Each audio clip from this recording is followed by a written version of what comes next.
This is the Dog Walk Chronicles. Got both dogs walking.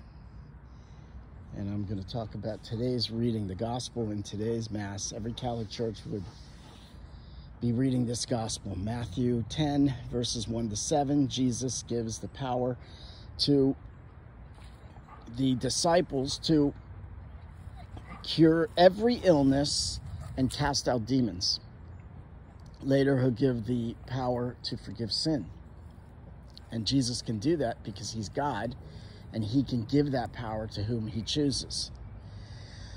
So later in the gospel, and then it names the 12 apostles, and then it says Jesus sent them out, not to the pagans, not to the, I think it's Samaritans. Oh, sorry, Toby. Sorry, baby.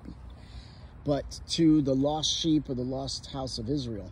So I'm calling to the lost house of Jesus, which would be all those Christians who are not Catholic. And I'm not saying Catholics are perfect, and I'm not saying that every Catholic is following his faith. I would venture 50% of Catholics are following closer to the faith of many Christian churches rather than the fullness of the truth of the Catholic Church.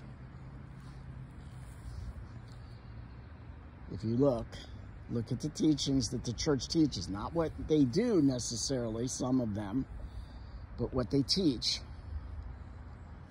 I think you'll find that a lot of Catholics don't believe in the Eucharist as being the body, blood, soul, and divinity of Jesus Christ. They don't believe that abortion is wrong. They don't believe that contraception is wrong. They don't believe that God made man and woman, and that's it. Not man, woman, and 42 other dimensions or distinctions, or whatever the number is today. So I'm calling all the Christians. You know, this is a Christian nation.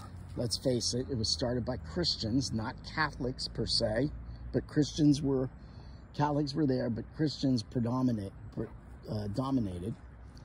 And if you look, Christians left the Catholic Church and don't follow everything the church teaches because it's hard, it's difficult.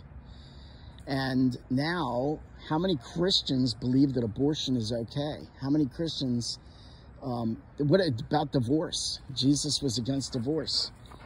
Catholics are not to divorce. And yet, how many Christian churches think divorce is okay? So I'm calling to the Christians to come back to the Catholic Church, be faithful to the teaching of the church. Yes, I know there are many Catholics who are not. And I know there are many Catholics who are just as, we're all sinners and are just as much sinners as you. But what I'm asking you to do is come back to the Catholic Church and follow the teaching. And that goes for all the Catholics too. That goes for myself. I'm asking for all of us to be closer aligned to the church Jesus started and the church he left in charge, the apostles who left bishops in charge, and they left the next group of bishops, etc., till today. So read your catechism, follow what the catechism says, and you'll be fine. Even if a man says something different, follow the catechism, the teaching of the catechism, and you'll be good. So come back, everyone, Catholic and Baptist alike.